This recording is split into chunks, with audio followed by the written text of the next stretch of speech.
So my main job is to be a mom. That is what I spend the most of my time doing. That's what I spend most of my days doing. My main employment is being a photographer, but the main way that I spend my days is homeschooling and caring for my home. My calling is motherhood. To be a mom to my 4 children is far more important than any other work that I will ever do. When people ask me what I do though, I say a photographer.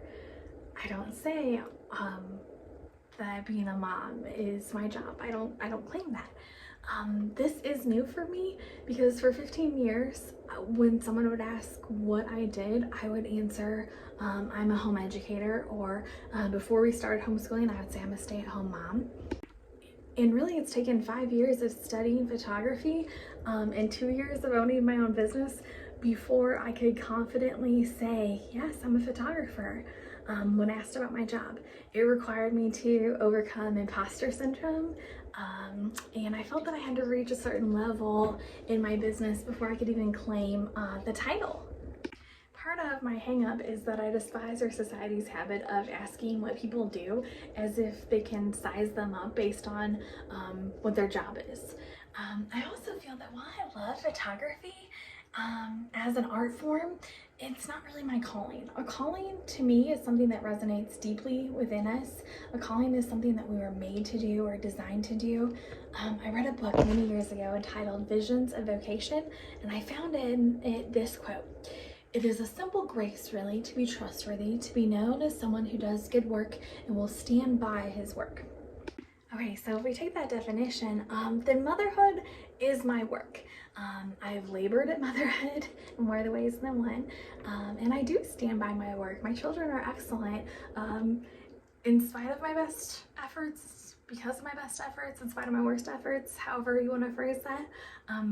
I stand by my kids as my highest accomplishment, not because I'm a perfect mother, far from it, but because being a good mom has mattered to me. It has been the central theme of my life. I've chosen to major in motherhood. I've chosen to stay home, to home educate my children, to pour my life into them, to spend my energy, my effort, my time on them. I chose this precisely because I was trusted with these 4 beautiful souls, and I want to honor that. I want to do right by them. And maybe you're not familiar with the term do right by them. I think that's a Southern term. But I want to intentionally do my very best work in my mothering. I want to raise my kids on purpose. In my younger years, I was often looking for a formula.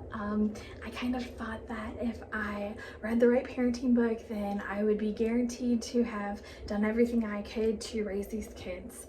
And so when I was chasing after these parenting formulas, I was basically chasing the wind.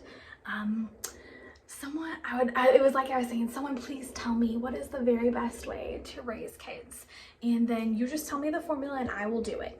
But my oldest will be 18 this year, and actually in a few weeks. And what I know now that I didn't know 18 years ago is that there is no formula. God doesn't parent us like that. He doesn't parent us according to a formula, and so we shouldn't expect to be able to parent our kids according to a formula either.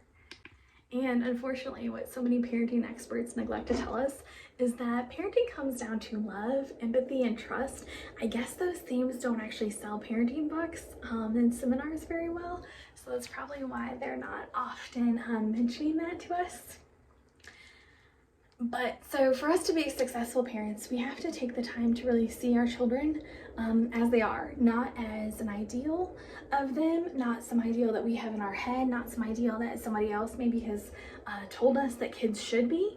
And really this one's difficult. We need to make sure we're not even focusing on who they were in a previous season, but rather focus on who they are right now.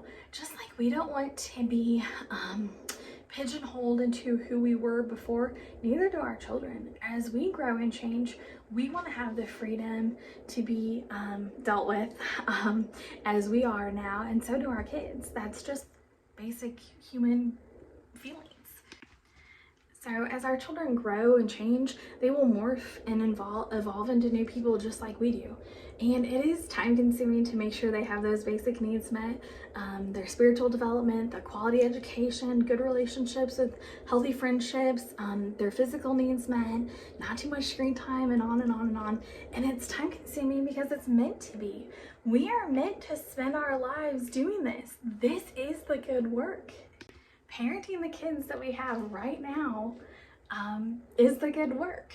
Parenting is the good work, the worthy sacrifice of your time, your attention, your finances, your emotional resources. It is worth it.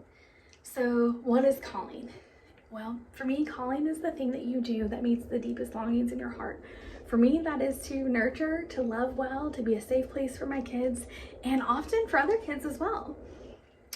It's the easiest thing in parenting to just coast for a bit, I found.